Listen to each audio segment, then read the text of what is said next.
Hey everyone, it's Mike here. Now, normally at the beginning of the episode you would hear some kind of skit that Schmeev or myself came up with, but we're not doing that this time, and I'll explain why.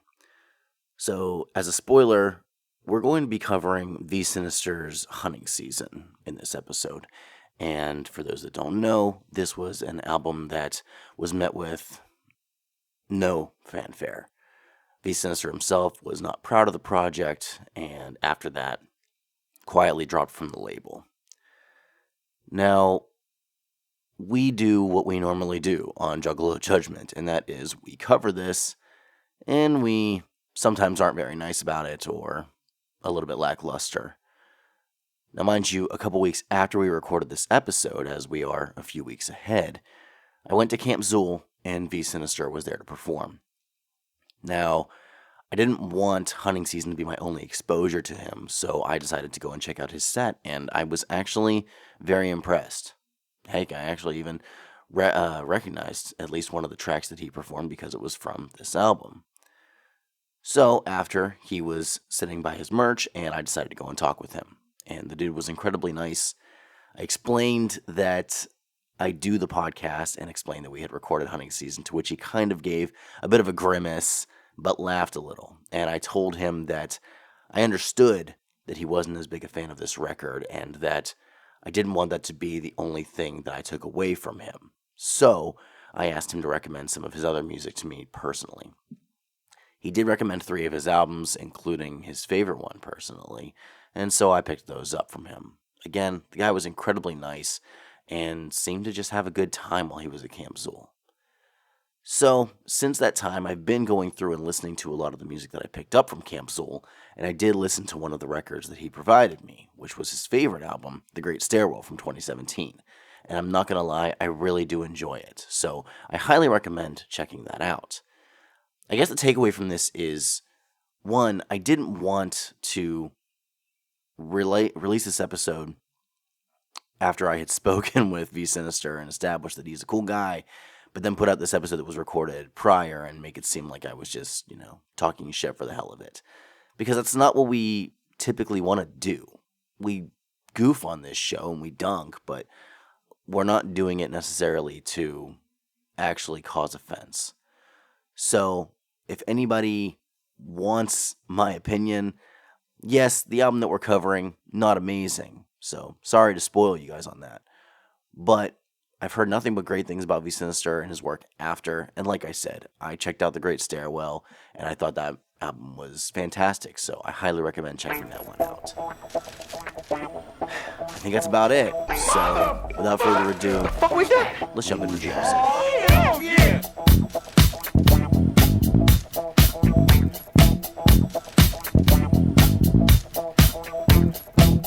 Good morning, good afternoon, good evening, Juggalos, Juggalettes, and those who don't identify as such. This is Juggalo Judgment, where 2 friends take time out of their busy schedules to sit down, listen to, and analyze music of the Juggalo variety. You're joined by your hosts Mike and V Schmeev.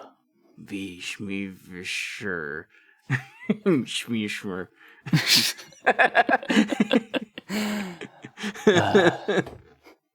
How the fuck are you? I'm doing okay. This is the first day for a while where I have gotten an adequate amount of rest. I don't feel all fucked up and grody in general. I don't have way too much on my plate. I've successfully completed several things that I needed to have gotten done a while ago. Now I just kind of gotta finish doing my laundry today. That would be good. I probably need to run my towels through another wash because they've just been sitting there like in the washer after a cycle. I didn't get them into the dryer because I just had so much shit to do. I was out of state yesterday. It's fucky, man. Penguins winning games, Pirates losing and then winning a game. It's a whole thing. My Triple Play 2000 season with my drafted team playing, I believe the Marlins was who I ended up picking up. The Mariners. The Mariners, I think. Yeah, Seattle Mariners. I won my first game or I was winning my first, like 20-0, dude. I was fucking crushing it, but I was playing on rookie, and that didn't feel right. And also the game froze on me mid-game. So I was like, I got to restart this, but I'll restart and I'll play it on pro, and then I fucking lost. I got fucking crushed, unfortunately. I was putting up a good fight, but they just managed to pull ahead. The fucking, I don't remember what team in it. Toronto, the Blue Jays. I don't know how I know that. It was rough. How you doing? Truth be told, I'm not doing great. That is unfortunate. I won't go into a lot of details. You know what they are. But I am choosing to keep it to myself on social media and all that shit right now for the time being, just because life isn't the most amazing right now, but I'm trying to stay hopeful. So we're all having some times recently. Yeah. You know, Supreme Court, get dead, you goddamn bitches. Fuck y'all. Yeah. A fun fact: GOP we were actually lawmakers supposed eat to, shit, get dead, we get were very actually dead. supposed to record this episode a week prior, but we didn't back then because I had a bunch of stuff going on. Neither that of us weekend. were prepared with notes or And anything like that. I was like, "Yeah, can we hold this off a couple days?" And you're like, "Yeah, man, we'll do it on Wednesday." Okay, great. I Wednesday was still came not around. prepared with notes on Wednesday. Wednesday, yeah. What was it? You messaged me, and I'm like, I am having the worst day mentally. I can't. Can we record this Sunday and then do another quick turnaround for next week? I was thankful And we'll for be on both our regular of these schedule. delays. Honestly, Yeah. So we're still fine. We have this backup, which is always helpful to have. we It haven't does even kind of dug throw into things it off. yet. Yeah. It does kind of throw things off whenever we actually get into the context of everything, but it's fine. And this is just to bring it all back for everybody listening. If you've never listened before to Juggalo Judgment, welcome. And if you've listened at least once in the past, we can with confidence say welcome back. And if you are joining us for the first time, this is kind of interesting. What are you doing here? Yeah. We are finally somehow at the end of our shit we missed. We're wrapping it up. I don't know how the fuck we got here. We covered eight? I think this is 8 things from this that we did. I didn't count. And this has been an interesting little trip to the past, of which only about half of the things that we covered are things that I was aware of in prior to doing this. We went all the way back to the 70s at one point. You know, that was a good trip. We definitely missed that one by a fucking huge margin. I don't know how. But this has been an interesting little thing to do. It allowed us to have 2 incredibly cool episodes with Aaron and Eric of ICP with We, of which I was actually listening to part of the first one of those earlier today. It was a good time. It was I always love whenever we get to work with them, and it culminated in a fucking fantastic interview with D Lyrical. I can't believe that was only 4 months ago, and I also can't believe that was 4 fucking months ago. Well, 4 months or 3 months? When was the Super Bowl this year? Wasn't it at the beginning of February? I mean the first one. Oh yeah. This year has been very weird. So, I mean, part of that is still because of the pandemic. I feel like it's just being 30, honestly. I don't know. I'd have to do some surveying of people in this age range and be like, hey, is time way too fast and also way too slow? Yeah. I think that's actually a thing. Is the life. older. I think it's that the older you get, maybe your I'll get context over it. for way for too time long for the times we missed. Didn't know that it would hurt like this. I'm gonna fucking hang up this call. Schmeev. I'm sorry, I'll never reference Skillet again. That's it. Fuck Skillet. The fact that you even reference them Skillet once, is over, party. I mean, I enjoy me a good hero That's a good song. You don't like The Older I Get? That song's butt rock as hell. What album is that on? Comatose. I don't have Comatose. It's the one. It's one of the ones that I want. Well, it's not the only one that I got. had. I did get the other one, but it's the only one I listened to. I used to have the album Invincible, which is like their first one, and I like never listened to it, and then I got rid of it, and now it's like very expensive and harder to find, and I'm like, why the fuck did I do this? No, I have 3 of their albums, I think. I'm sorry, but Hero is Awake.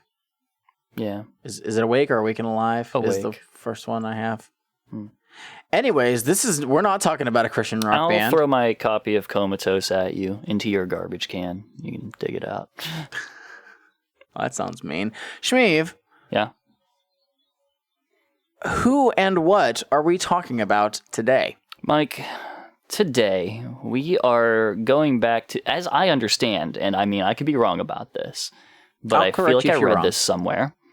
We're going back to the age of people getting deals to make a single album from some contest or whatever, with V Sinizter and his debut his debut swan song Psychopathic release, Hunting Season. Excuse me. Name, please. Schmeev. The artist's name. I am an artist. The artist who created the album Hunting Season's name? Mikey Clark? Shut the fuck up. Actually, no, not at all.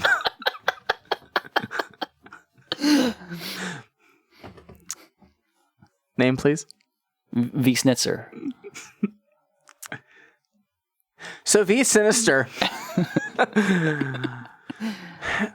Yeah, this is something that I actually wasn't aware of.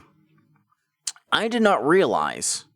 I've heard of V Sinizter, but I did not realize that this album came about because he won a contest in 2002. And actually, the other person who was a finalist, their name is McNasty, who is still fairly prominent in the underground. They still work with, I think he's from Oklahoma, and he regularly releases stuff. I think he was featured on some Super Famous Funtime Guys stuff. Huh. I was really thinking for a second that you were going to be like, the other guy that was a finalist in this? PLC? Yeah.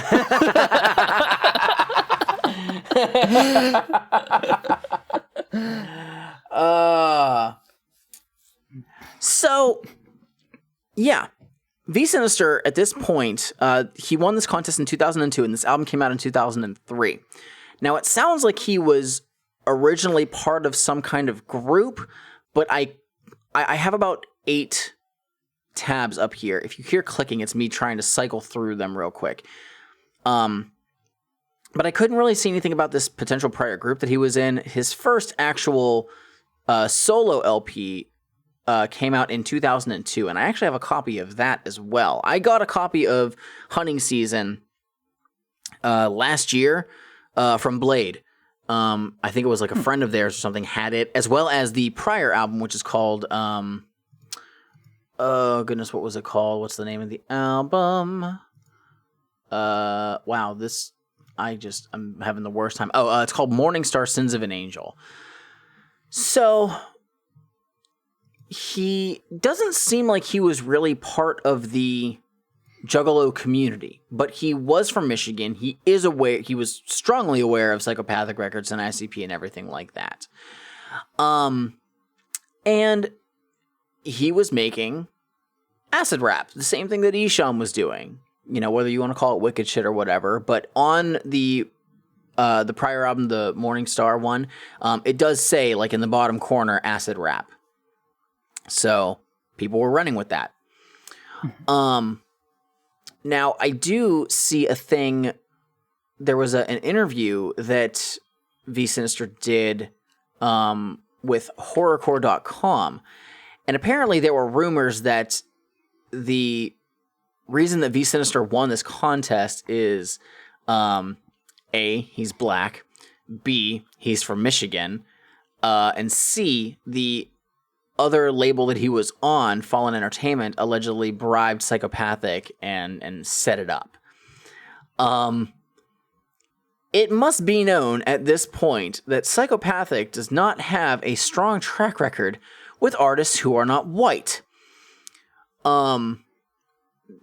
It's sad to say, and I'm not trying to throw dirt on the name, but at that point, well, in 2002/2003, Esham was technically on the label at that point and had released a compilation. Had Repentance been out at this point? I don't know, but nobody on the label was typically someone who wasn't white. But their best record with black artists is one who wasn't officially on the label. It was Breed. Well, that wasn't even out yet. Yeah, I know. That was in 2004. I mean, overall. Yeah, well, we'll see. In the run of Psychopathic history. I feel like he's the top of the line. But here is an interesting thing regarding the makings of this album and V Sinister's music as a whole. Okay. So he basically made a lot of his music with a PlayStation. Mm-hmm. There was a game, or if you want to just call it, for lack of a better term, just software, for the PS1 called Codemaster's MTV Music Generator. Oh, yeah. Yeah. And he made all of his instrumentals on the prior album, Morning Star, Sins of an Angel, with that. Which is... First off, don't you dare talk shit about Hinder. You motherfucker. I saw the former lead singer in concert once. Anyways. Just the lead singer? Yeah, he's not in the band anymore, so it was the former lead singer. Was he hindering them? I don't know why he left the band. Anyways. So, he made all of his instrumentals on that program, on that game, essentially. Mm-hmm. Now, I'm not sure how he was able to take the waves from that and put it somewhere else to record over it. He has a way to do it. Direct output audio, probably. Okay. But apparently in the local area, that album sold fairly well, and that is what helped to get him a bit of notoriety and potentially, I guess, try and join this contest to work with Psychopathic. What happened was when he went to record the new album, he did it the same way. But apparently he was under the impression that working in a incredibly good studio would make things sound better. So there's a part on his actual website. He explains that he won this contest and he had the EP initially planned to release before the gathering under a different name, and it was only supposed to be 6 songs. He says, my manager at the time convinced the VP of Psychopathic to let me get a few more tracks on there, saying printing the CD would still cost the same and we'd provide our own production. Well, from my prior release, Morning Star, I thought with a 100 grand studio, they should be able to make it sound better, so I went in with my music on disc like I did with Morning Star. The engineer stated there was something wrong with the audio, and I would have to put the waves on disc, and I explained that to my comrade James, and he said it would be no problem. My manager got arrogant and dismissed James' claim and stated we should bring in the PlayStation itself, extract the music from there. Needless to say, amidst technical difficulties, the CD was released and didn't fare well. Now, apparently this album was incredibly limited. It seems like to only 2,000 copies. Oh. Whether these were originally sold at... Well, no, if the contest was from The Gathering, I don't know if it would have been released at The Gathering 2003 or something like that. But this album is pretty hard to come by. I missed out on one on Discogs last year that went for like $35 or something. There's one on eBay right now for $90, which is ridiculous. But this is an example of one of those albums that just blink and you miss it. I have some production credits. Also, I didn't even mention the gentleman's real name, which I have here. His name is V Sinizter? No, it's not. Surprisingly enough, Venus John Billingsley III. Oh, okay.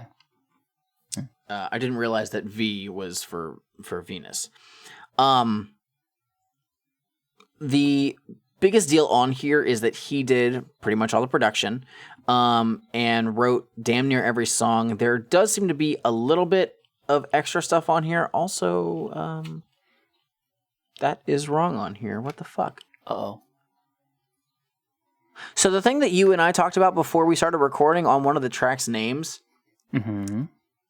it's different on the back of the case than what it is on the booklet. So I'm fucking confused. Anyways, all the music was recorded, mixed, and mastered at the Lotus Pod by Fritz the Cat. Which makes sense, because at this point, Mikey Clark was gone. Yeah. And when was this again? So this was basically done in 2002 and released in 2003. What's the... Where does that fit in? So you figure the Wraith released in 2002.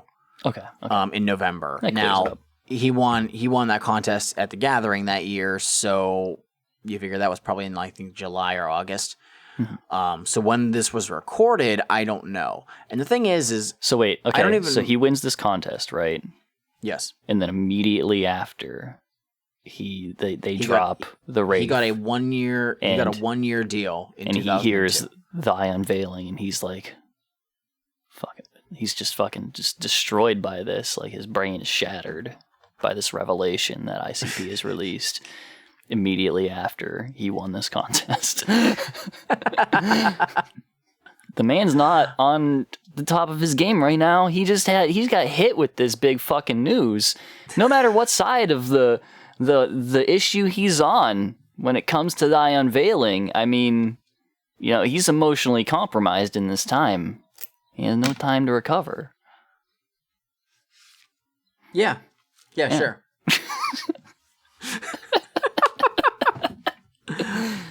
So, I don't really have anything else to add before this. I'll probably have some follow-up stuff towards the end, to just kind of go over, you know, the fallout of it.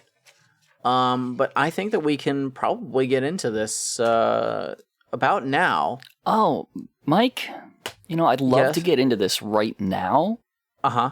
but there's something else that we really need to take care of first. What's that? Well, first, you need to hang up the plant. That's important. Get that watered. Oh, you don't have a plant. That's right. No. Oh. I have a cactus over there that's somehow still alive. I should probably water it. It's been like a week. Yeah, you do need to water those from time to time. At the very least, you kind of like smile fondly at it. Because, I mean, cactuses, they're doing their thing.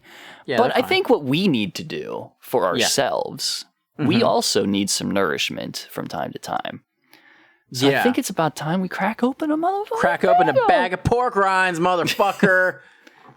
Oh, I put them away. Son of a bitch. I like pork rinds. I haven't had them in a while.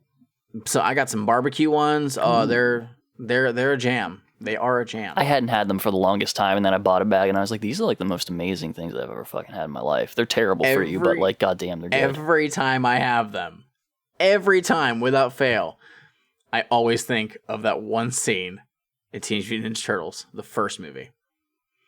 After when all the turtles are in April's apartment and Raphael and Leonardo get in a big fucking argument, Michelangelo and Donatello fight, kitchen, great, and then they run in there. Fucking Raphael like storms off and slams the door and everything, and there's Michelangelo, pork rind. Every time. Anyways, I feel like that wasn't what you were suggesting, though. Oh, no. I was thinking that we need to crack open. You know what? I like how you think. Me too. Schmeev. Yeah? The fuck you got today? Mike, I went down to the corner store where we typically get our Fagos from, and I was positively chuffed to find that they've expanded their selection, or at the very least restocked very recently. Restocked. There's so much more there than I've seen in a very long time. And so I went over there and I mulled this over because I was like, I don't even know if I've had this before. I don't think I have. But I was like, you know what, better time to try something new than, trying some new dude who won a contest in Psychopathic Records. So I have myself right here in my hands a big 24-ounce genuine Fago, delicious black cherry. Very nice. Very nice. Mike, what do you got for the people today? I've been going to the corner store a couple times, mostly because I've been a big fan. This has nothing to do with what I'm drinking today, but I've been a big fan of drinking a lot of Arizona, tea and stuff like that. Teas, yeah. I fucking love them. They're cheap, and you get a fucking lot of it for the cost. They recently came out with a cherry lime carbonated drink. And I am all about the cherry limeade shit. Oh my god, it's fucking bomb. I have another one in or no, I drank the second one yesterday. So I have a strawberry lemonade tea in there, which I'm very excited for. However, that's not what I'm drinking for this. Have I ever stated a flavor that I would never drink in my life, or just flavoring in general that I just absolutely fucking detest? I don't know of one. I feel like I may have mentioned this before. You may have, but I don't recall.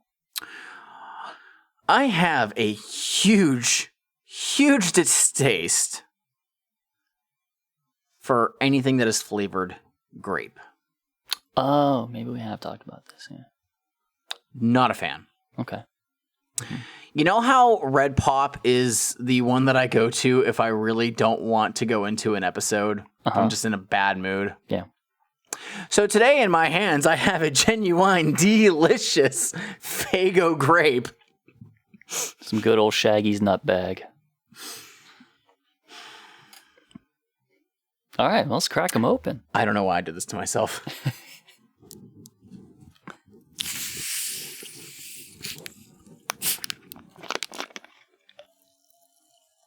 I really hope this wasn't expired. No, it's not. August. Fuck. Damn it. Drop the fucking cap. Oh, no. That's not bad. Oh, no. Oh, no. Oh, this is a mistake. Well. Oh, fuck. No. Okay, real quick. Oh, shit. You know why I don't like grape? Because it reminds me of the fucking red grape Dimetap that I was forced to take whenever I was sick as a kid. Oh my god. Oh, it's fucking horrible. Well, no, speaking of hold on. No, pause. I can't. No, fuck this. Fucking disgusting. I'll fucking pitch it later. No. Done. Oh. I mean, he ain't into that grape. Fuck off. I have a goddamn firework. That was not a bit. No, that was not a bit. I was dig. trying so fucking hard. I got 2 sips. I'm done. Well, sorry, Scott. Deal with it. Speaking of things that are terrible, here's track 1, Time. He is Vincent Billingsley, a man in his mid-20s partaking in daily routine activities amongst many in this existence he has come to know his life. Unlike those around him who lead a normal and often routine lifestyle, Vincent, unfortunately among a small percentage of people, suffers from a hereditary psychological condition deemed schizophrenia. In his youth, Vincent would hear 2 separate voices urging him This is an intro.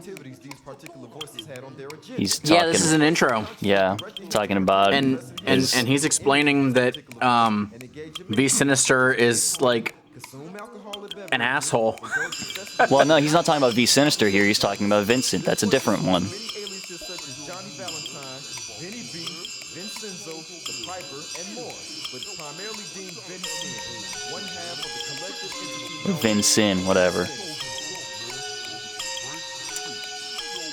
This is gonna run in a while into Clock Stoppers. We'll talk about the thing later. We'll get there. Got your back. Track 2, Clock Stoppers. Man, if I could just turn back the hands of time and get away from all these things that's causing me so much pain. What would things be like? What would they be like? If I could turn back the hands of time, the mess of childhood of mine will be non-existent. Ain't no denying my eyes will cry many tears, too many pits, spitting venom in so many years. All the years passed, all the children laughed and had a blast at my expense. Running, jumping fists, ducking bullies, a sting, a clenched fist, hitting and beating me. Life been treating me. The reason every time I reminisce, I get pissed and again feeling. If I could turn back to the past and change the frame of mind, my brain remained, and then I wouldn't have been blind to the fact my outlook on levels whack, and it'd be more than trying to get kittens and shit and lay up on their back. Romance, no chance, so go dance with the devil, and after coupling to G's, lay her out with the shovel and bury the many memories of me sleeping with the enemy and pretend it was a dream reoccurring to me. Turn back the hands of time, things would never be the same. Turn back the hands of time, things would never be this way. Turn back the hands of time, things would probably be brand new. If I could turn back the hands of time, all my dreams they will come true. If I could reverse time for a minute, the marriage. All right. So one thing that I also wanted to mention on the intro on time. Yes. My one note was this is somehow not jump steady. It is a very jump steady like speech though. Yeah. Which I thought was really funny. I like that we get a little doorbell chime in there. Yeah, it's great-ish. Anyways, I'm sure you don't like it because of the rhythm of it, because they cut it in a way. They didn't let the one ring out properly to loop it again. it's not amazing, but I just kind of let it be.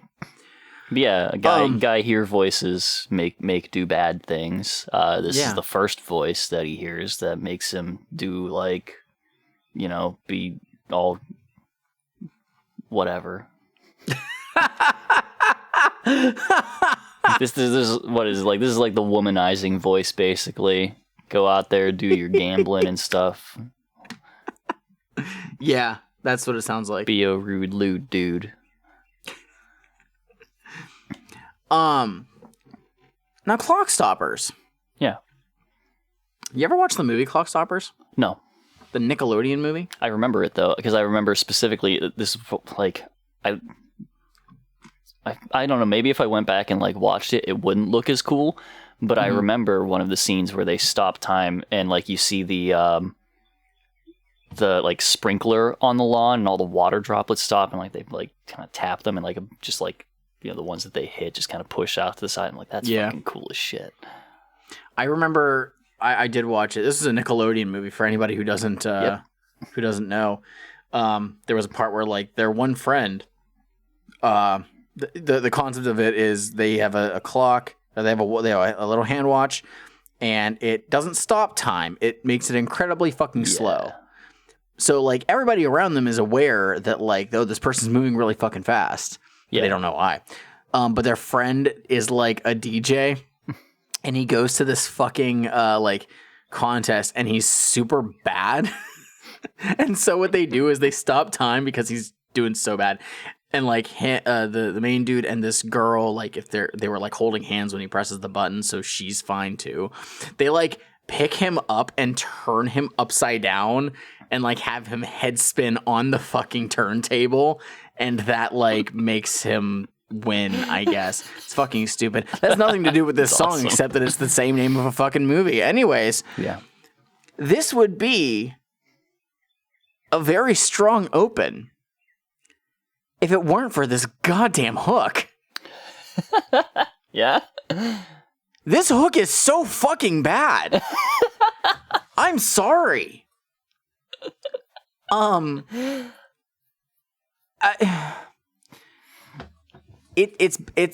bad. It's bad. And unfortunately, because I'm so focused on that, it takes away from the rest of this song.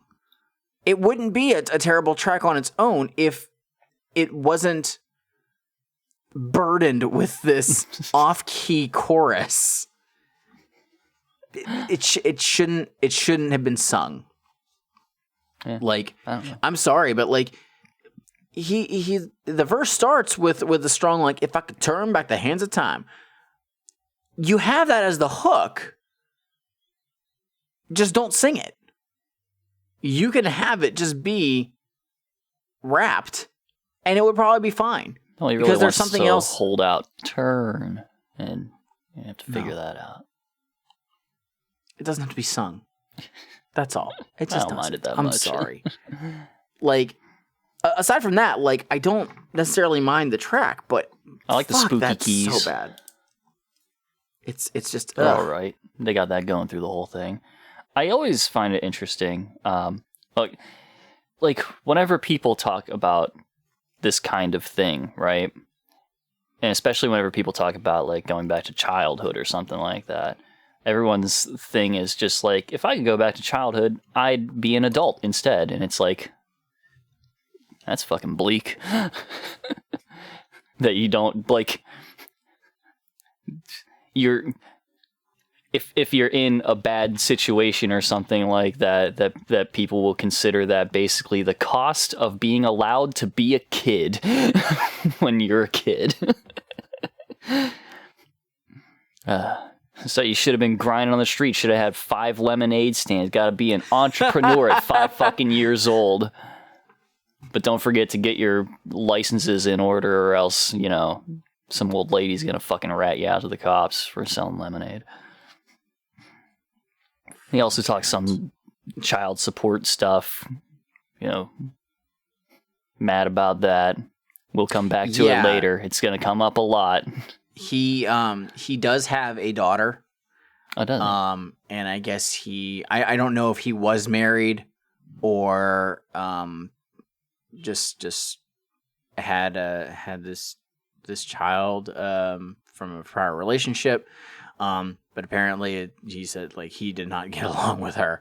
But he loves his daughter, and that was one of the things of like that's good. Winning for Psychopathic. He was like, I'm in music to try and help make a better life for my daughter. That's So good. kudos to that. But that we'll definitely hear that happen or come up at least once more on this album. Sure. Like I don't mind the music of this. No. I think honestly, Like I said, spooky keys. yeah, the music on this album is not too bad. No. Which for being something that was made on a fucking PlayStation, kudos. Yeah. So Like I get have that nothing he's else on this, unhappy though. with the production because, you know, he thought that working with a fucking professional studio would mean that he'd get professional studio out of it, and he should have. He fucking should have. They screwed him. But the production is not really a thing that I have a problem with on this. Yeah. Yep. I think that's the best way to state that, and we'll probably restate it later on when we get to the end of this. So. As far as the production goes, no thing. All the way from Saginaw, Michigan. Give it up for the one, the incredible Vinny Sin. Come on. That's right. Don't give it to me. The next big thing is about to come up in here and tear this shit up. Let me introduce myself. The next big thing to enter the rap scene. No promo radio or magazine. Running relay races past all cats that rap. With metaphors so fat, reciting your jaws on crack. I'm the cause and effect. The reason your kid be giving her sex to me. The reason she getting less sleep. The reason I keep the Smith & Wesson next to me. Is for the haters always testing, steady threatening me. And that's all I'ma say. All I display on the mic or the stage is all the haters fall away. Hey kittens, give the dog a call if y'all wants to play. I stun cunts with the stunner stone cold all day. Ain't nothing sweeter than beating the glitter with the speed of a cheetah. Senoritas, cotton candy eating like tortillas. If you pass me a split, I'll pass on a split. Right, the got me some ass and tits, passing time, smacking asses on chicks. I'ma do what I do like it ain't no thing. I'ma hit the boom boom like it ain't no thing. I'ma drop these rhymes like it ain't no thing. Vinny Sin, Saginaw, I'ma drink my drink like it ain't no thing. I'ma get Helly Brain like it ain't no thing. I'ma make this cash like it ain't no thing. Saginaw. This is somehow not twisted. Yeah. Because It's a stunting track. it is flexing. Yeah. That's what this do. He's doing a thing with, like... So V Sinizter, right? He existed prior to this album, yeah? Is it just the one album that he released before this? The prior album was his solo debut. Okay, so he's So like in been 2002, a thing. he released his first solo record. He was like a known quantity at the time, I guess. Yeah, to some degree, at least in Michigan, In some form or fashion, yeah. in his area, in Saginaw. Which I don't know how far is from Detroit, but I do know it's a fairly large town. Yeah, it's in the area. I just remember it from Home Improvement because they would always do the Saginaw cheese thing. But anyway, there's like a thing that people do in rap whenever they're, especially just like new dude coming up and stuff, where they talk about being a new dude coming up, and I'm like, I don't care. It's like, good for you. But it's like the least interesting thing for me to hear somebody rap about. It's just like, I'm fresh on the scene and I'm gonna do it. And it's like, just do it. You don't have to this is, in film, there's a concept, show don't tell. And yeah, I know you're telling exclusively in rap, but I still feel like there's a way of showing with your words instead of just telling me. And Right. that's where and I mean, it's kind of what stunting really is, but I feel like if you're doing the stunting properly, you don't need to tell me that you're good. Like, It's almost like you. It's a double-edged sword, yeah. because if you're gonna stunt, you should really be at a point where you can back that up. Mhm. So if somebody has been making music, and I don't know how long he was making music prior to his first solo album, prior to the one in 2002, but like, I feel like you can't. If somebody's been making records for 10 plus years or more, okay, you're allowed to stunt. If, you're at a position where you can comfortably do so. And it doesn't. I don't have a make you look problem with stupid. anybody just stunting. It's just there's certain things in it where I'm just like, So Violent J stunting on basement cuts is not is not I don't even remember it. So I mean, exactly. like Twisted stunting, like, we heard it, and it's like, that's solid. Mm-hmm. You can talk about how good you are, but you need to prove it in the verses too. And you know what? I'm just like, I don't know, man. Yeah, it's unproven. Yeah, is what it is. I mean, I actually kind of enjoy this song though. it's okay. I kind of like that the instrumental has a bit of an old school feel to it. Yeah, like the kind of stompy thing. Yeah. But one thing I will say is he does not have a unique flow. No. He definitely lets the beat dictate what he's going to do, assuming that it's just the one thing that he does. Yeah. Like, it's just, it is very one note. Mhm. And with this track, I kind of understand that, because this is a very minimalistic beat. But I think that kind of stays true for the rest of this album. So we'll have to see. We're 40 something minutes into this episode, and we've only hit track 3. So Sorry, hopefully we can burn through these. Not skip over them unnecessarily, but I mean, no, say what we need to say, which I'm going to be real. minimalistic. Maximum effort. That's no thing. I think we got that. Yeah. Yeah. Track 4, Out to Cosmos. We up in this piece, Got Fritz behind the boards, got my boy Dantastic and JB. And I'm finna tell you what's going on, cause we up in the club. If you give me 10 Simmons, I'ma drink all 10. I ran it plenty hoes before, so let me say it again. I'm the V to the dash to the S-I-N. If I wasn't, what would I say I am? I'd be damned if this nigga don't rock the show. Drop a flow, got blocks that'll rock your boat. Got hoes smoking my pole like an optimo. Stopping my rise to the top is impossible. My verse is a spot on the weekend where me and the free be creeping. Cause it's time for my shine, man, I'm trying to get rich. If my woman starts chicken, motherfuck that bitch. I'm working hard. Niggas like, oh my god, good lord. Dog, I'm just trying to live large. I want a 2003 wide track Pontiac Grand Prix with the tweet just change the CD. Whip sitting on the love, that's out the Cosmo. Getting stripping in the club, that's out the Cosmo. Niggas making heli G, that's out the Cosmo. Cause I gotta get paid every day of the week.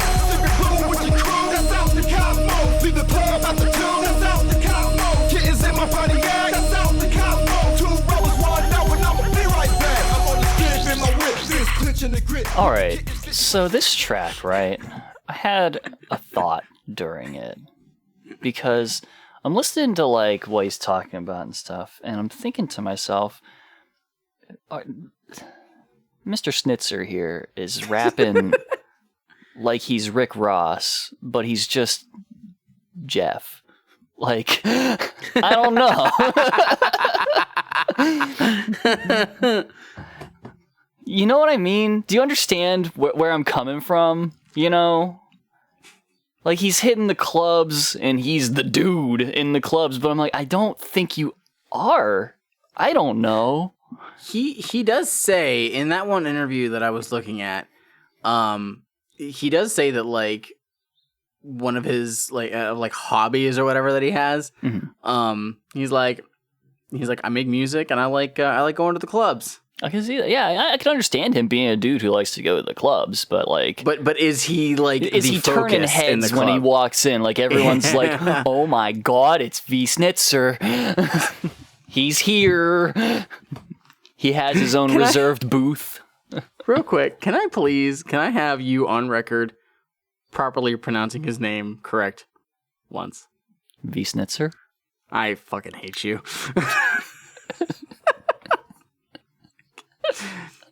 Anyway, but yeah, that's really all I have from. I don't have a whole lot with this. It's no thang part 2. So yeah, it kind of is. I do like the beat for this one. It's but pretty cool. I guess this is implied to be a club song. Yeah. However, this is where I'm going to bring up a term that is said multiple times on the album. This is the first time where it's said with like a lot of frequency because it was said kind of in passing on the last track. And that is his use of the word kittens. Oh yeah.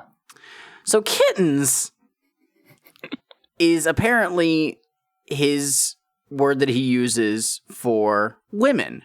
Mm-hmm. So I guess it's better than saying bitches. But the way that it is said is directly implying that all of them are submissive. Not like bitches is like, I feel like the term bitches is broad and you could have a bunch of different implications Typically, for yes, it. used for broads. As soon as I said it, I was just gonna fucking do a thing. Oh, I'm sorry. As in, you can use a lot of different, like, descriptors for it. Sure. But his use of the term kittens, which is exclusively in a sexual manner. Daddy's little kitten. Don't you fucking... No. I swear to God. You better fucking bleep that on this final cut. And people are going to ask what it is and be like, no, it's too fucked up. We can't say it. Don't do that. Don't do that to them. I hate you. Why do I do this show with you? Because we're already talking about it was on subject. I'm sorry. I didn't derail, did I? derailed my train of thought. Anyways, he's basically just implying that every woman wants to fuck him. But it's on his terms, and that's why it seems like the term kitten is meant to describe a submissive woman. At least that's what I got out of this. Also, I mean, like, it's just kind of an analog to the term pussy.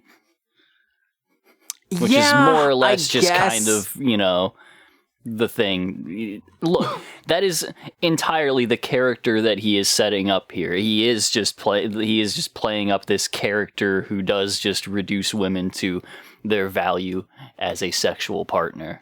So is he... It's Vinny Sin. He's the draft of Mr. Hart, I guess. From I mean, at least there would have been one more rapper with decent flow on that album if it was him instead, but it still would have sucked. Was it you or was it Robbie who mentioned in the Discord about him talking about how he likes Zimas so much? Robbie. Okay, because it's literally like the first lines that are said in this that's track. What you were laughing about. Okay. But I remember, like, when there were commercials for Zima, and they would air, like, during the Pens games and stuff like that. And I think back then I didn't realize, like, it was an alcoholic beverage, but it was just, like, a bunch of people who were like, yeah, and they're holding their Zimas, like, they're all having fun and everything. So that's the only thing that I think of in that context is, like, that's what I remember from back then. Also, one other throwaway line, and it's just because of the mixing. I know he says, sipping brew with the crew, but goddamn, does it sound like sniffing glue with the crew? Which, you know, either way, you're having a good time with your homies.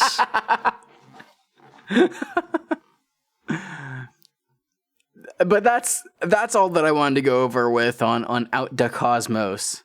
So this one's okay. It's fine. It's not bad. Like it has. It's like you said. It's No Thang Part 2, but I do think this has a better instrumental than it. Oh yeah, that's that's unquestionable. So, all right. Well, moving on. Track 5, Alice. I can't believe it. Out of all the things to do in the world, why'd I have to do this? Just that one time. Now I'll never see the sunshine again. It all started. All I wanted was just a little fun, but I got a little bit more than that. This is how the story goes. It was a quiet Halloween night. Me and my dog had two kittens willing to strip. So we took a trip to the spot over yonder. There lay a house that looked abandoned. So we took a chance. Figured this would be a way to get them out they pants. Knocked on the door, no one answered. So we proceeded inside with blankets to get our slip and slide on. My dog tried to turn the light on, but not a flicker. Screw it, all I need is some booty and a fifth of liquor. Me and my boo walked through, found the bedroom. Everything looked anew. This feeling I'm getting wasn't cool. There was a dresser next to the closet that had clothes all up in it. I paused momentarily, then I thought, wait a minute. Bed made, clothes displayed. Gotta make a way out of this place with haste before the owners call the cops. Suddenly screams emerged. It was my boy and his girl, and now my heart's racing, contemplating what occurred.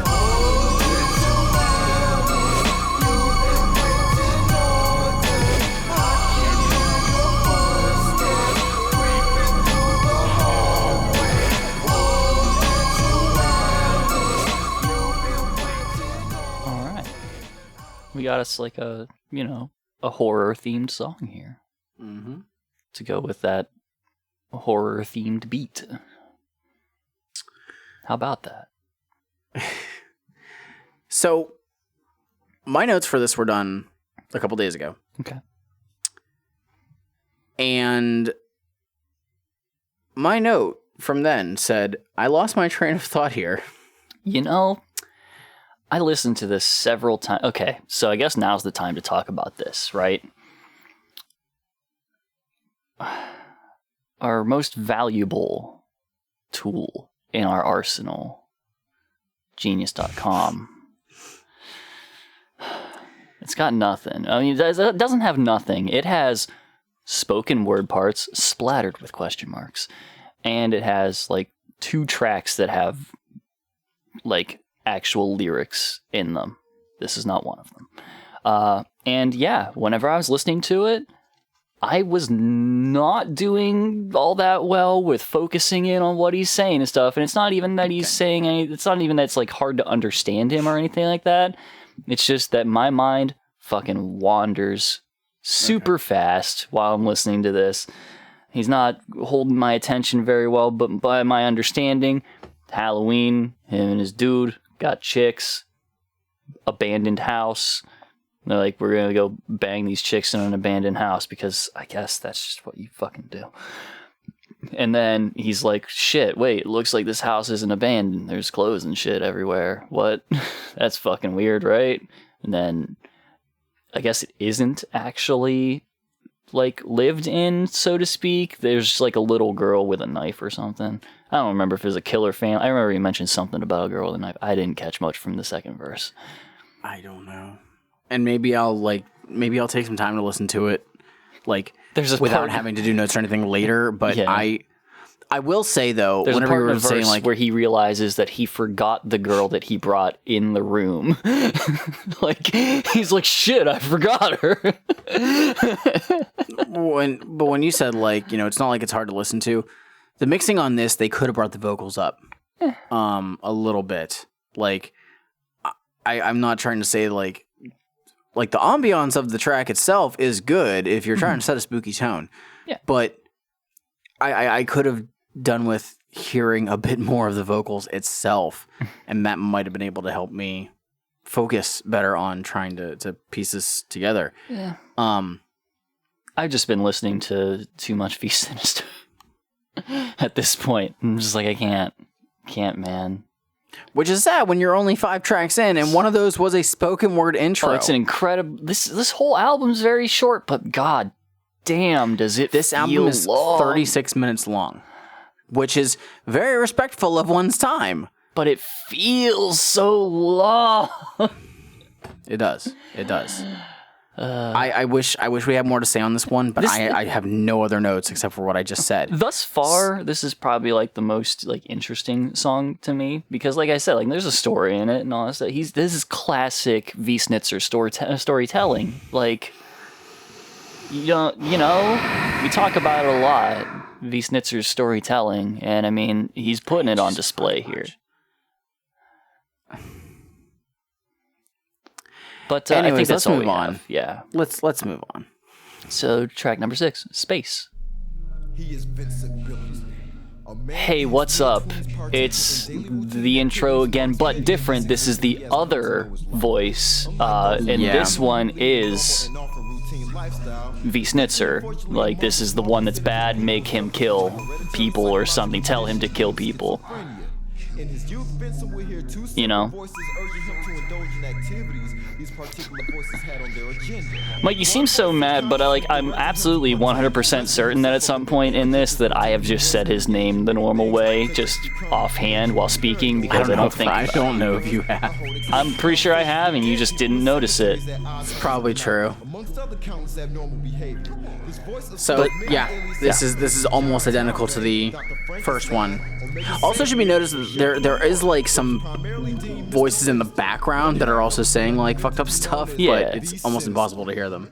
And this leads into the shepherd. Right from the dark side of schizophrenia, coming to you live and in the flesh.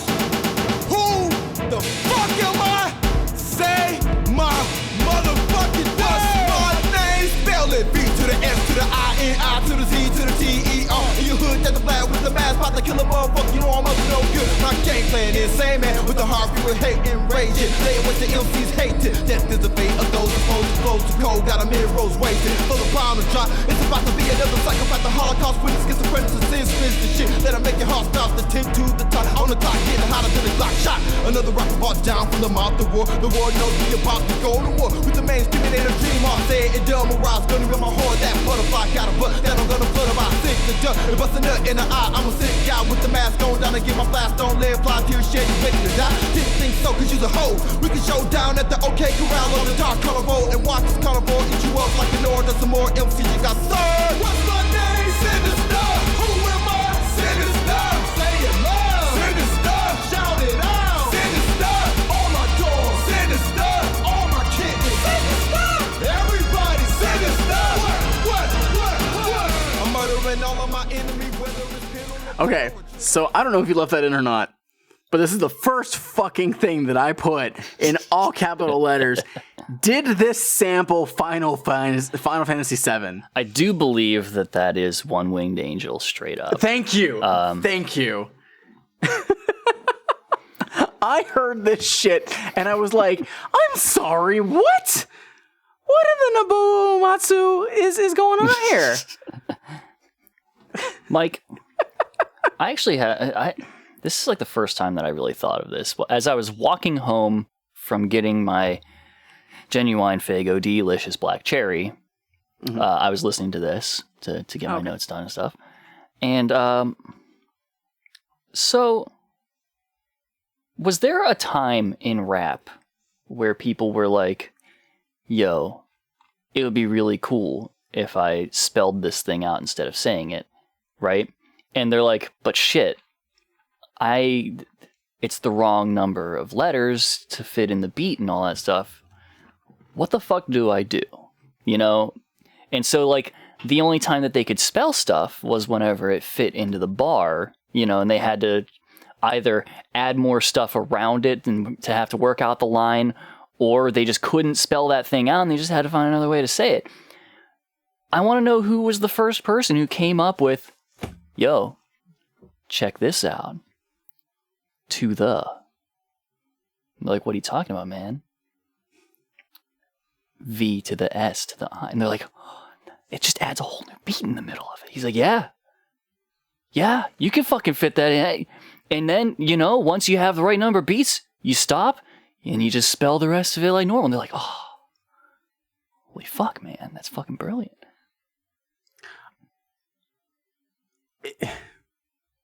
I didn't think about that until I was listening to this, because there's one artist who immediately comes to mind, and I would so be willing to like guess that he's the first one or one of the first ones, and that's Snoop. Monoxide. Oh.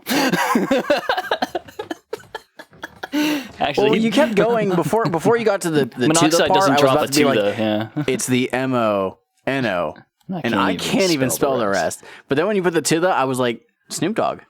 It's gotta be Snoop Dogg.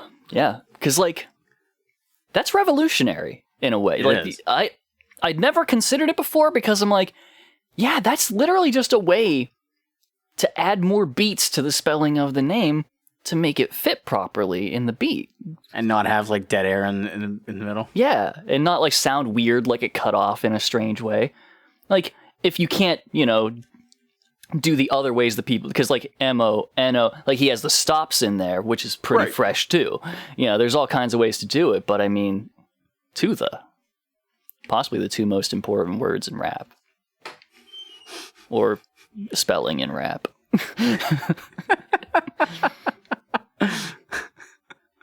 Anyway, I hope someday somebody will use One Winged Angel in like a really good rap song. That's the dream. I don't think anybody ever will. No, I don't think it's been done. Nope. No. It's impossible. If only somebody had taken it and like just ran with it. No. You know? Impossible. Take that, nerdcore. This is fine. I don't care for it that much. It's whatever. It's not bad. I will say, in a weird way, it has the best chorus we've heard so far. Yeah. Just because of the call and response. It just... That's all. That's really it. But the instrumental straight up is One Winged Angel. It has to be. This is actually one where, like, honestly, this is actually one where the production is just kind of like, it's really showing it's, you know, that it wasn't worked on very much. Like, it's not like terrible or anything like that, but it's definitely one where I hear it and I'm like, I don't know, man. Mm-hmm. This is one where you definitely should have gotten the goddamn producer to do their fucking job.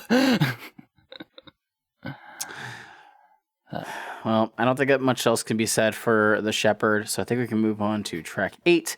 We Silent said so Hill. little about it. That's okay. Anyway, what's this track?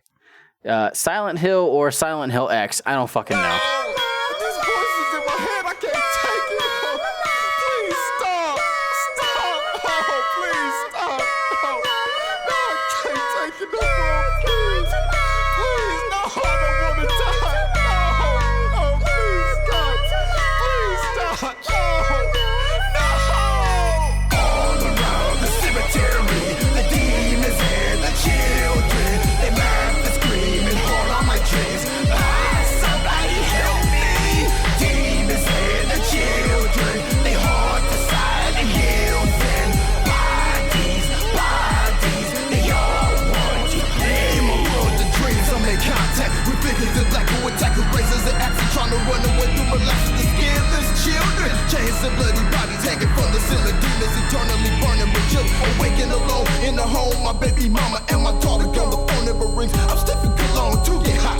Give me some Remy Red, a razor, some Sudafed, so I can take a nap in my deathbed and dream many things. My baby who got a platinum diamond gauge for rent and wedding takes place. The eve of Halloween, my mama got a mansion. My brother's a CEO. My little sis got a fashion show down in Little Tokyo. I woke up throwing the Tylenol, told my stomach up, police with the cuffs. Read my rights, tonight I'm locked up. Hit a razor behind my jawline, 29 minutes to now, slit my wrist, then everything will be fine. All around the cemetery, the demons and the children, they laugh and scream and hold on my dreams. Somebody help me. Demons and the children, they haunt the silent hills. Mike, I have a crazy idea for you, right? Okay. So I'm gonna do a horrorcore track, right? Okay. And I think this is gonna work out really cool. I don't think anyone's come up with this before. Okay. What if I took like the melody of a children's nursery rhyme, Mm-hmm. but I made the words kind of like spooky. Oh, that's pretty good. What would you like? I don't know. Those always sound like really like happy and cheerful. I really don't know what you could do Yeah, I don't know. to make it like scary or spooky or sinister. Like what if like it's like we got like Mary Had a Little Lamb or something, but it's like Mary had a little blood or something. I don't know. End scene.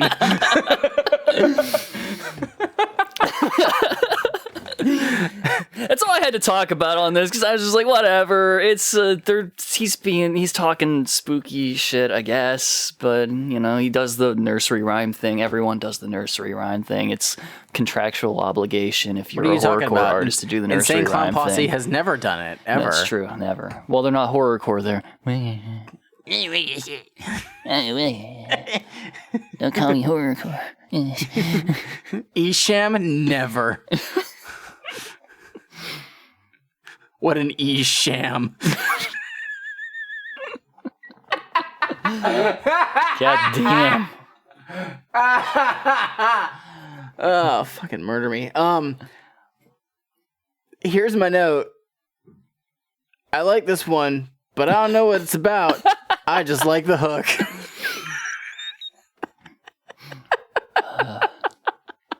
We all like Ring Around the Rosie. It's a certified hood classic. Yeah.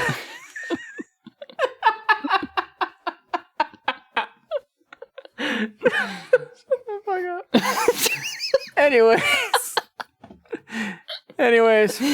Yeah? Yeah. You don't have anything else? No, not at all.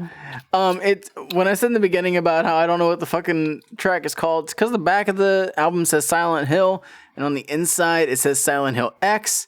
I don't fucking know why. Yeah.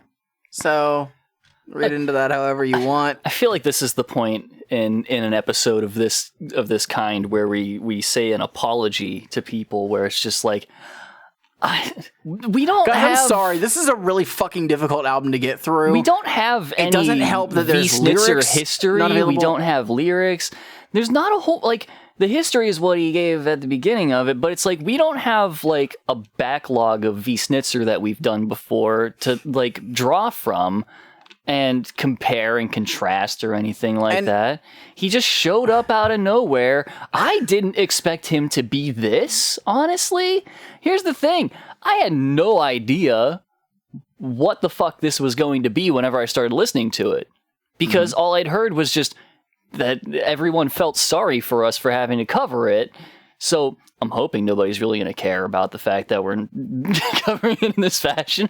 But I was just like, what could this possibly be? Like, my brain, for some reason, honestly almost latched onto the idea that this might just be like a weird rock project that got picked up. I was kind of disappointed to find that it wasn't, because I was looking forward to something that was a little different. And it's just kind of there, you know? This is definitely something that, like, I've been trying to secure a copy of this album for a while. And it's just because of me wanting to have, you know, it in my collection. And getting a copy of this, as well as the prior album, I got these last year, but I never listened to them. Okay? Almost everything that we have covered on this, you know, shit we missed, with the exception of Misery and the two commentary tracks, I didn't listen to any of the stuff prior. I went blind on these. Damn. And I've heard people say, you know, give their opinions on this project or that, but almost unanimously, I have heard that people don't care for this project. Yeah. Does that mean that that's how I was going to go in, being like, oh my God, this is trash? I go in, you know, saying, wow, I've heard this is a bad release, but let's see, maybe I can find something in here that I like. A lot of times I'll listen to a project, I may not like every track, and typically I'll just remove those songs from my phone. Can't really do that anymore, but I wanted to give the benefit of the doubt. And are there songs on here that I like? Yeah. Somehow. We'll go into more of this at the end. Yeah, like, I'll have some things to say. Some stuff. But I mean, I totally get where if people are mad that maybe we're not giving our all on it. It's not trying to be a cop-out in me saying that it's difficult to do so, but when we don't have all of the normal tools that we use, like Genius having all the fucking lyrics, I will have you know, it does make it harder. I listened to this album more times than I usually listen to albums that we cover. Like, I have put this on several times. And it's just kind of just the way that it be, that it's just, even like without lyrics and stuff to be able to look them up and all that, it just doesn't catch and hold my ear enough for me to read much into them further than I have on this. But you know, that I like to throw that out there. I feel like it's a good thing to throw out whenever we're this short with an album. Yeah. So no, and that's totally fair. we like do the we've best gone from we having can. episodes be like 3 hours long to then have some that are just under an hour. This is not quite that, but No, we still you know, ran long. we're breezing through this, but it's because we don't have much else that we can just pick out of near thin air. As sad as that is to say. We'll have something for the next one. I got stuff on this next song. Okay. Track 9. What's the next one? The October Game. Fuck. I know the fuck they hide me. I'ma grab this shotgun, this trench coat, this hat. We going way the very first witch. She's a freaky bitch, really sneaky bitch who looks left that sucks dicks and gets the pussy hit by a click of motherfuckers. The mother must have fucked her up or her father fucked her wrong. Said fuck her, why even bother for whatever reason? Season to season, she's on her knees, steady pleasing niggas for cheese or for fun. Bitch got diseases more than anyone you may know. I know got caught going to the doctor for a corn shot. In the winter she a hot girl who simmers, but in the summer her cock double rotten than a tuna fish dinner or an outhouse. Now that's a goddamn shame. Every thug on the block probably pop that thing. She could be a fire water, look like Attila the Hun. So white, brown sugar or blacker than a sunspot. Why not? Cop a Glock or a gauge, cock to steal. Hit the streets on a mission to find some guilty witches to kill. All I wanna do is find a witch. All I wanna do is catch a witch. All I wanna do is get this witch. And what's gonna happen when I get her? I'ma kill the witch, kill the witch, kill the witch, kill the witch. Barter, barter, barter, barter, barter, barter, barter that witch. Say the witch, she's a lazy bitch, baby, make it.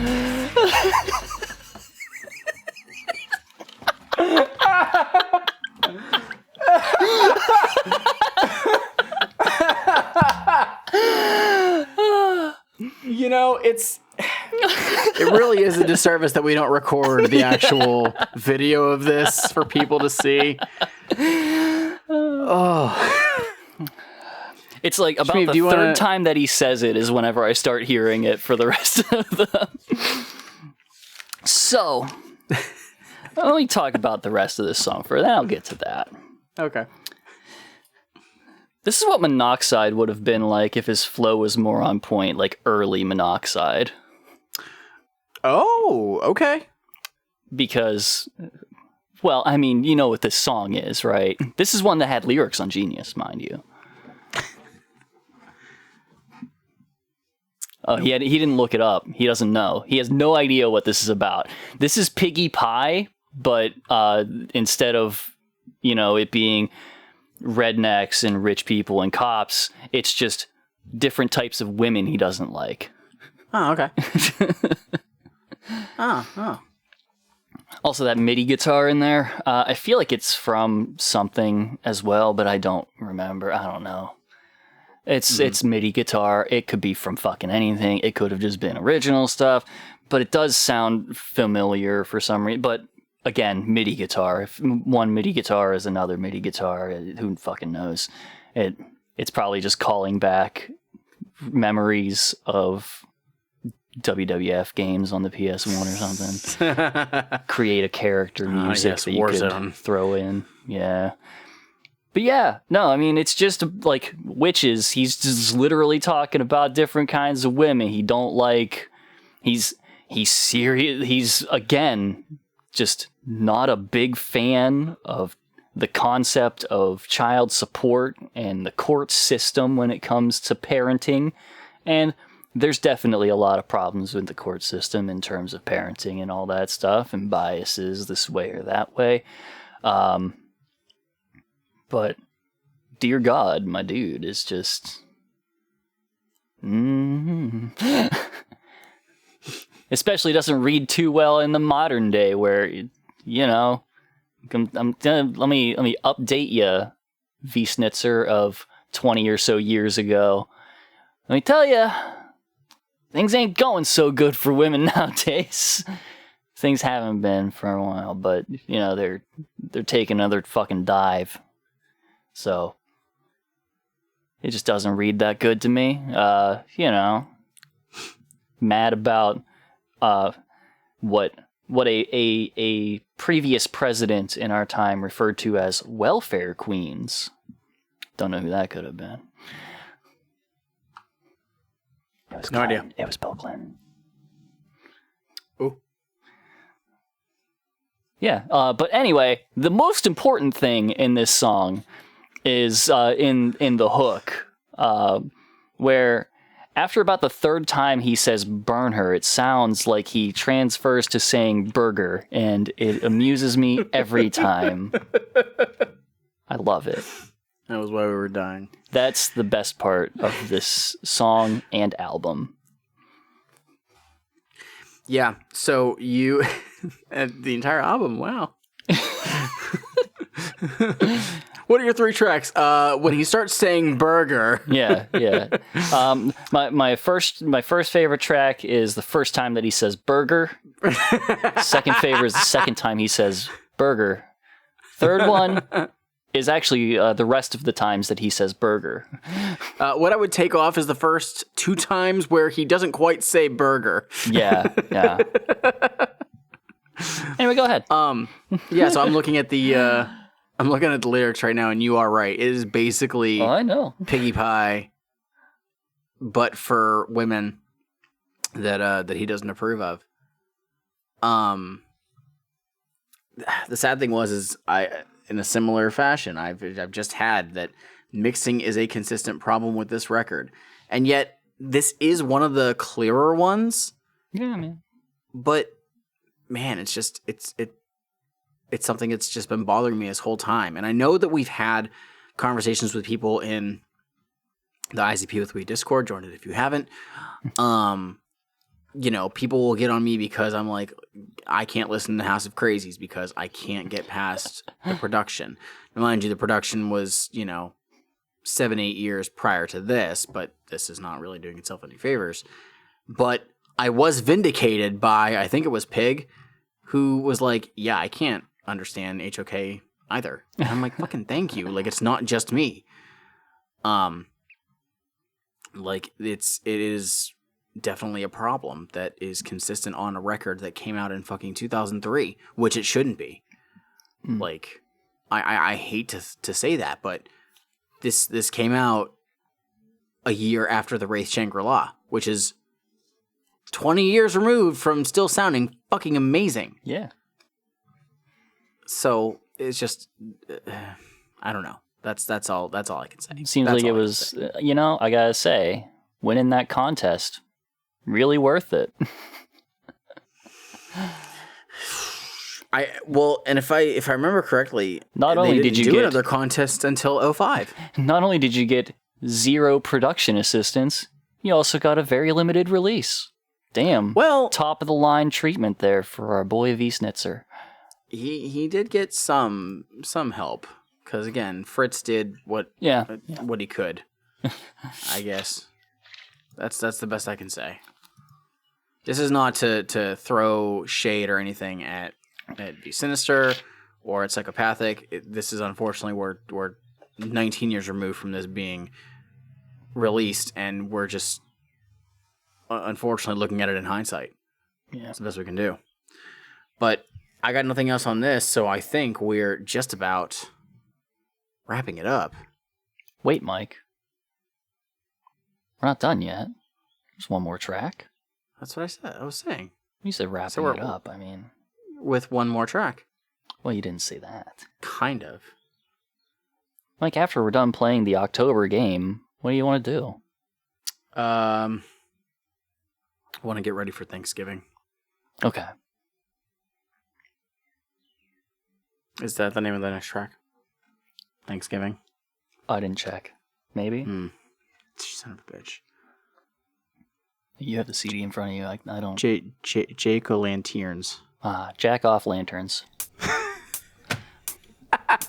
Jack-o'-lanterns, they fall from the sky on Halloween, my dear. You will die for you. Told me your love was true, and I believed you like a Now my situation started Devil's Night. Technically a little before some time around the summer. Now I decide to come and settle this go stupid hole. Let me for another cat. A brother pushing a Pontiac on the porch, they sipping on cognac. The source to where the drama at. Most of them is on the porch, they laughing like everything is alright for time. I'm packing my shotgun in my pocket, I got me a butcher's knife. Cut up on the side, cock my shotgun, then I let it just whip for chop. Chopping up they bodies, 40 bottles, chopping the shit. I left the nigga out on the porch, the bitch I drug inside the house, decapitated the hole. Then I put the fucking marbles out. Made a cut here, made a slash there. Got the hair, bashed the skull, removed the brains, replaced it with the candle there. Here the cops come, now I got to run. Got my knife and shotgun, got done. Zero's trying to stop my fun, but I left them a little present when the police arrived on the scene. The fresh Luma Jackal and a happy Halloween, motherfucker. Lanterns, they fall from the sky on Halloween, my dear. You will die for you. Told me your love was true, and I believed you like a fool. Jack-o'-lanterns, they fall from the sky on Halloween. This is the October game again, but with no burger. No burger and a worse hook. But there are mystery guests on this. There is. And unfortunately, there's no Robbie information told me anywhere. There was a name, but I don't remember the fucking person, and I feel terrible. I said that like this person was like unwelcome, which is not the case. I did not catch the person's name, and it doesn't have their name in here. Hold on a second. Because everything on here, it just says like V Billingsley for him. Genius also has like lyrics for this and just question marks for the other verses. So I see written by V Billingsley, J Little, J Flowers, and K McCune. This may have been that person, James, that was mentioned before, but I don't know because they don't give like nothing's listed as being like featuring this person or not. Otherwise, it would say on there because I'm good with that.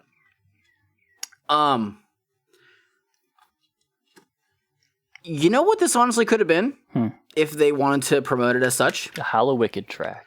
Exactly. Mm-hmm. I honestly could have seen them throw this on. I mean, he won the contest in 2002 at the Gathering. I assume it was the Gathering. Why not throw this on the Hallowicked single with ICP? Yeah. To help promote him.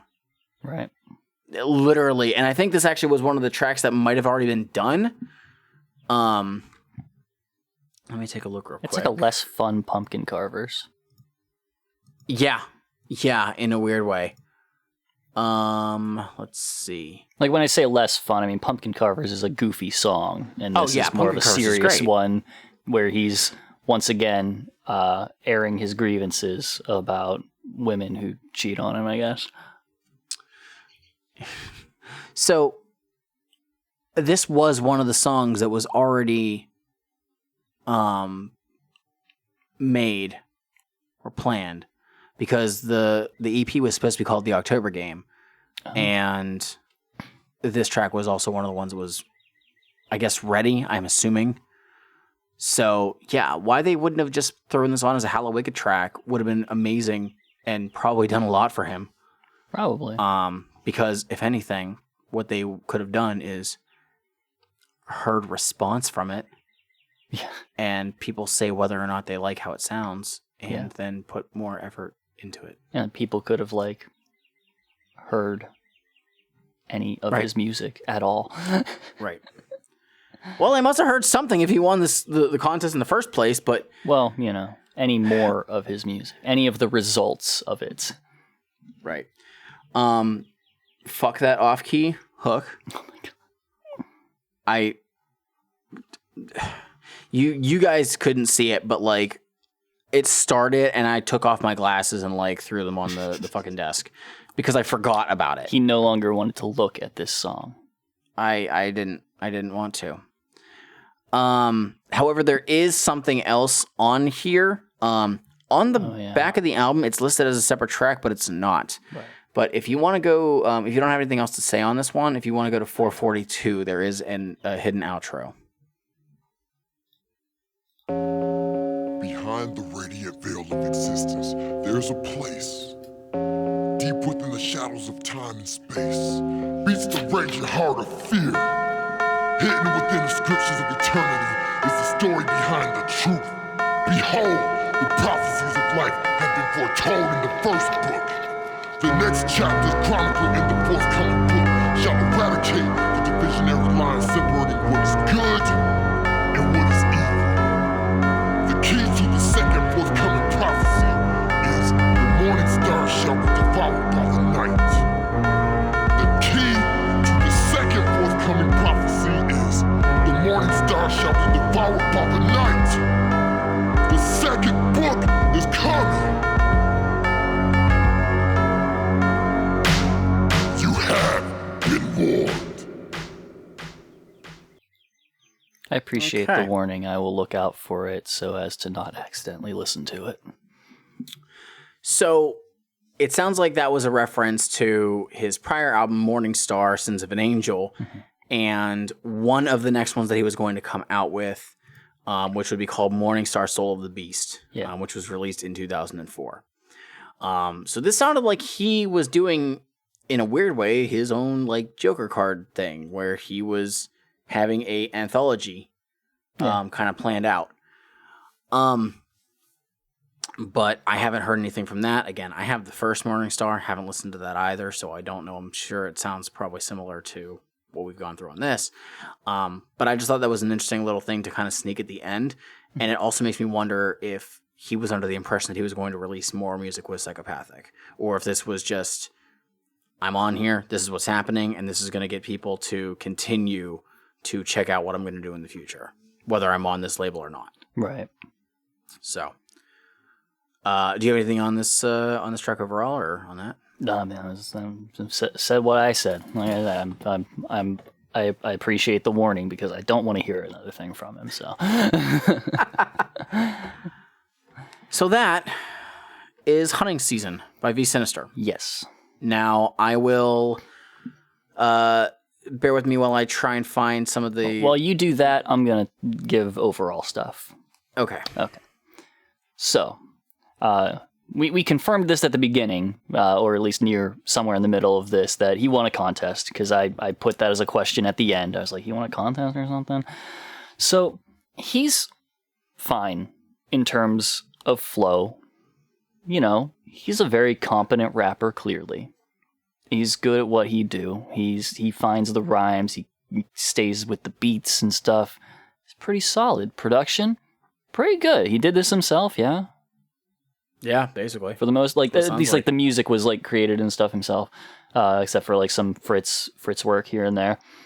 And I mean, like, he's got some cool stuff going on for the most part, and that's pretty interesting. And he has like one interesting horror track on the album, as far as I'm concerned, in Alice.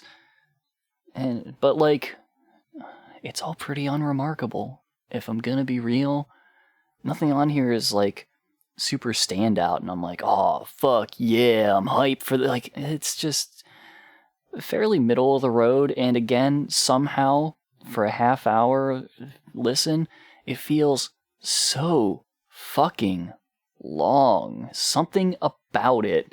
It might be part of the fact that, again, he does kind of not have a very varied flow on his stuff, and a lot of songs just kind of run into each other and stuff. But like, you have a lot of things that are kind of paired up that are just No Thang, Out to Cosmos, same song back to back.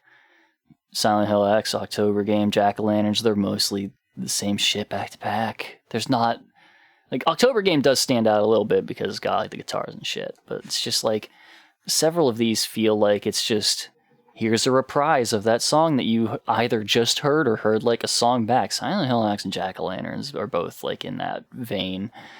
And it's just like, god damn. Like, it wasn't like amazing the first time. So now it's just even more underwhelming the second time. But I mean, like I said, I could see him, you know, having like, if he had the opportunity to do more with them, he could probably get some good shit going. I don't know. He's apparently continued doing stuff till today. He's gonna be at Camp Xul or whatever. You know, he's apparently managed to hold it down in the music shit, and good for him. But this one, nah. And like I said, I feel like his disappointment in this is more so on the production side than it is any of the other content. And to me, the production's fine, and the content is just lackluster and doesn't leave a whole lot to come back to for me. It's, you know, standard middle of the road, somewhere between hip hop and, like, you know, regular hip hop and horrorcore, which, again, horrorcore, been over it. We covered horrorcore. You know, like I said, Alice is the closest that it comes to like being the interesting kind to me, where it's like, here's a story of a thing happening. It's like, draw me in, paint the picture for me, Mr. Sinizter. And it's just like, nah, because also he's just playing a character throughout this who, for the first half, is a piece of shit that I don't like, and for the second half is a piece of shit that I don't like. I mean, he is. It's what he's doing. And, you know, in that, I mean, this is just a thing that is also existing in horror in general, like, you know, horror overall, you know, contributing to that good old stigmatization of mental illnesses and stuff with, the schizophrenia thing where it's just like, there are people who live with this and they're like, they're not fucking just murderers or some shit. Like, it's not the exclusive extent of this, or even the prominent one. Come on. But like I said, that's just a hallmark of horror in general. So, yeah. I don't know. That's about it. It's fine. It's nothing special. It's nothing like terrible, but again, it's falling in that area where it's committing the greatest sin of being unremarkable. Yep. So, as we said, he only had the 1-year deal. The album did not perform well, did not meet sales expectations. It seems like there's fingers pointed in both directions. Do we have any Sinizter, info on promotion of this? Like, was it promoted? Massive lack thereof. Where was it promoted? So what's going to happen is we're going to post this episode, and I believe Rob actually is aware of some stuff and will probably point us in the direction after the fact. Nice. And then we can make a note of it on a future episode. I was just wondering if this what he appeared did in because I know we've gone through the booklets of earlier CDs and stuff, and you've pointed out sometimes whenever things were announced in the back. So I don't know if this was noted. I've seen in nothing else. on this one. No. Oh boy. So it seems like V Sinizter blamed ICP for not doing more to market him, whereas ICP also blamed V Sinizter for not really doing more to craft his music to appeal to the Juggalo fan base. Juggalos, it's kind of a double-edged sword, and unfortunately we'll see that with other artists in the future of not appealing to them to not sell music. Not being allowed to be his own fucking artist. Yeah. Now, whether that's true or not, I don't know. That is literally from anything from a 2011 article on rapreviews.com. Don't know how credible they are. What I do know is that he did take the earnings that he got from that album to actually invest in a decent computer so that he had a better way to produce his music. Because apparently just using that PlayStation was not cutting it. I could imagine that wouldn't carry him forever. No. So, this seems like it was the last or one of the last things that he made music on that PlayStation. I think that there was another project that he did called The Haunt of Fear, of which there's more than one of those. And so it seems like he did that before he made Morningstar. Something else that's interesting regarding Hunting Season is there was a new version of it that was released in 2006 called Hunting Season Annihilation. This is actually much easier to acquire. He even sells copies on his site. But the reason why I didn't try and grab this copy for us to go over, because it does sound like it is better quality, better production, is it doesn't have all of the tracks from this one. If Hunting Season Annihilation was a direct remaster of this, I would have probably bought that instead, and we would have covered that. But there are tracks missing that were on this one and new tracks that were put on that one. So it didn't seem right to do that. Yeah. I might check it out in the future just to see. I'm actually a bit curious. I want to see what songs were put on that that were on the original. So give me 1 second and we will take a look at that right now. I see it on his site. It looks like he's released some of the old stuff as well. With DVD cases, because people like those, I guess. Okay, so tracks. There are 12 tracks on the re-release on Hunting Season Annihilation, and we have Clockstoppers is still on there, Out the Cosmos, Alice, The Shepherd, Silent Hill X, and The October Game. They took out some redundant ones. So that's something. Now, something that I need to see is, are those the tracks that he already had done? Clockstoppers, Out the Cosmos, Alice, The Shepherd, The October Game, and Jack-o'-lanterns. So Jack-o'-lanterns was not one of the original ones, but all the other, the 5 other ones were the ones that were planned for the original EP. And then he added some more stuff on here. But again, removing some of the other ones. Yeah. No thing. No thing. So interesting.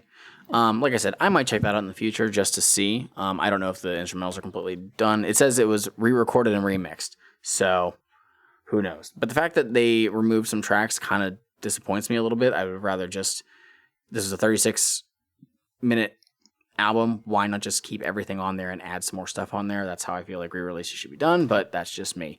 Anyways, that's the album. That's the album. I'm gonna state this real quick. You mentioned it in your ending comments. Okay. This episode is being recorded at the beginning of May. V Sinizter Oh, that. Okay. has been announced at being at Camp Xul. Now, this episode will obviously come out after Camp Xul. I will be at Camp Xul. Mike's life is in danger. I'm in danger. I am not letting my opinion of this album affect when I go to Camp Xul. I will go and see V Sinizter set as long as the other people that I'm with want to go and see it. Because I'm genuinely interested in seeing a bunch of these artists. A lot of the artists who are at Camp Xul I've never seen perform. Yeah. And I want to give everybody a fair shot. So if for some reason V Sinizter hears this review, What's up? just know that this is made after I've seen you at Camp Xul. So more than likely, if I liked you at Camp Xul, Well, this is before you saw him at Camp Xul. then you're right. It's But I'm released saying this is being released after. So if I like you at Camp Xul, that takes place after this review. So I just want to make that perfectly clear. I have no problem changing my mind on something if I have something to back up. But on the same side of this coin, apparently, V Sinizter himself is not really a fan of this record, hence remaking it as Hunting Season Annihilation. So just wanted to throw that out there. Let me tell you something. I'm not going to Camp Xul. You're not. No. So your opinion is just My opinion's unchanged. Unmoving. Trash. You're garbage, V Sinizter. jeez. Come on the show. Say hi. Love to chat with you. I'm sure you're a fine dude. I don't know. Anybody got any intel on V Sinizter? Nice dude? Good dude? I don't know. Like I said, I'm pretty sure that Rob of What is a Juggalo Oh, what is the Juggalo? Rob? Let's go. is familiar. I think he may have actually spoke with him back whenever this album was coming out. Really? Interesting. So I could be wrong, but I'm pretty sure that might come be on the a thing. show, V Sinizter. Hang out. He's gonna come on and be like, "I want you to say my fucking name correctly." You'd be like, "I've been saying right the whole time." Only if you ask the kittens, and I will yell with them.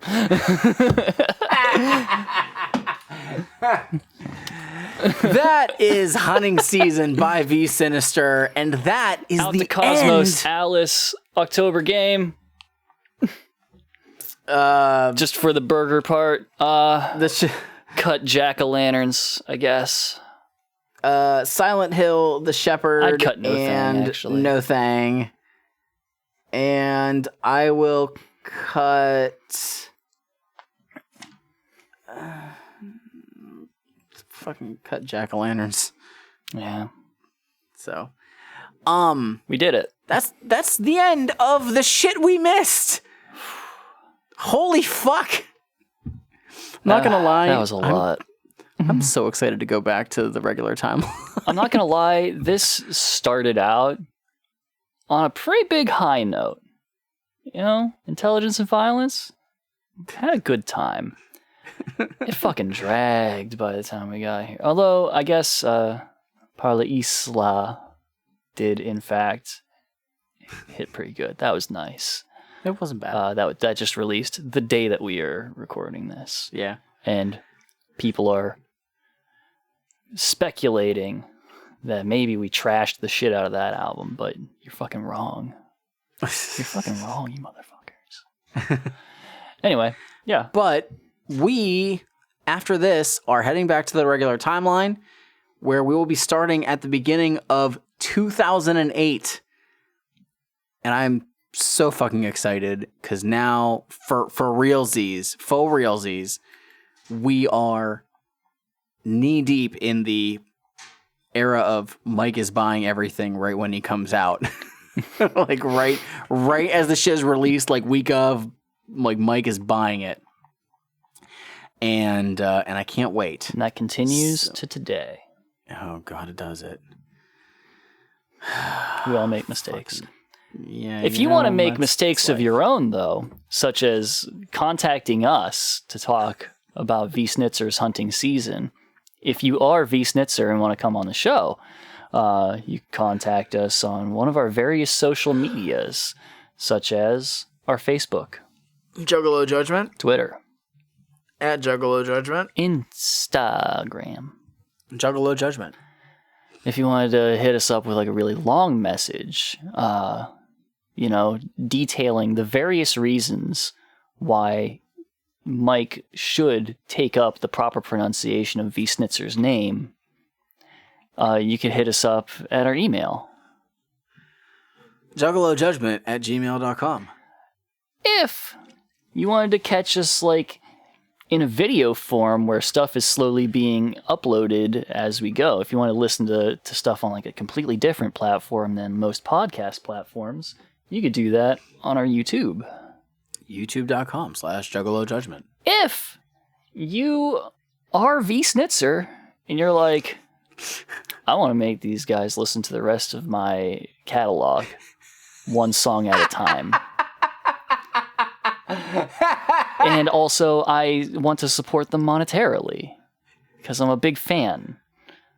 And I mean, I either want to make them listen to my songs one at a time, or I want to just make the one guy listen to entire albums at once.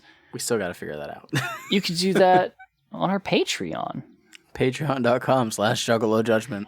If you just wanted to contact one of us specifically to say, hey, Schmeev, good job on pronouncing my name, V Sinizter, you can hit me up on Twitter at Schmeev. If you wanted to hit up this other guy and be like, Mike, listen, Mike, it's pronounced V Sinizter. You could do that. the whole time, like, I'm just like, he's going to say, like, V Schnitzel. Anyway, your social media. Oh, yeah, this is Juggalos. At Mike Spawn, the SEJ on Twitter, and Straight Edge Juggalo on Instagram. All right, we've dragged this out for a very long time. This episode's gone way too long because of It has. Well, I mean, there was so much history to talk about, which was way more interesting than the album, and now we're done. So, with all that said, finish your motherfucking Fagos. Finish those motherfucking Fagos. Of schizophrenia coming to you live and in the flesh. Who Peace. the fuck am I? Say my motherfucking name. Spell it. B to the S to the I N I to the Z to the T E R. You hood that the black with the mask about to kill a motherfucker. You know what? My game plan is same man with the heart with hate and rage. We should listen to this. Got a minute, most way, the ground is dry. It's about to